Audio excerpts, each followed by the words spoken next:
اور آؤ ذرا 2 قدم آگے بڑھ جاؤ. یہ تو گھوڑے ہیں لیکن قرآن بتاتا ہے ذات کا کتا ہے، لیکن سنگ جڑ گیا ولیوں کے.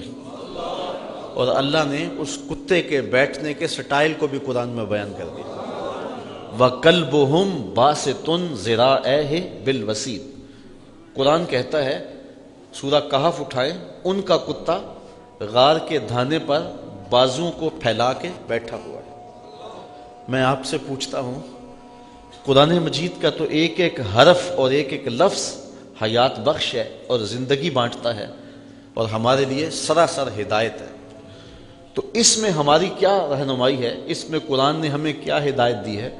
قرآن کا کیا پیغام ہے اس میں کہ کتے کے غار کے منہ پر بیٹھنے کے سٹائل کو، اس کی حیت جلوس کو بیان کیا گیا کہ یا اللہ قرآن تو صحیفہ ہدایت ہے اور قرآن تو نور و نکھت کا روشن حوالہ ہے.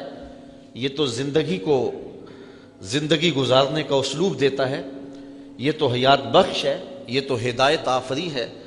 تو اس میں ہمارے لیے کیا ہدایت ہے کہ کتے کے بیٹھنے کے سٹائل کو بیان کیا جا رہا ہے.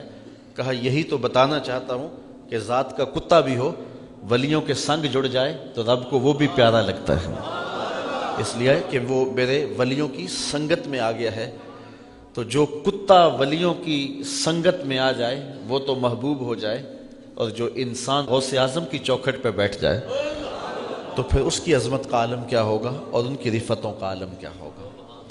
اللہ اکبر. اس لیے میرے امام بولے تجھ سے در سے سگ اور سگ سے ہے مجھ کو نسبت، میری گردن میں بھی ہے دور کا ڈورا تیرا.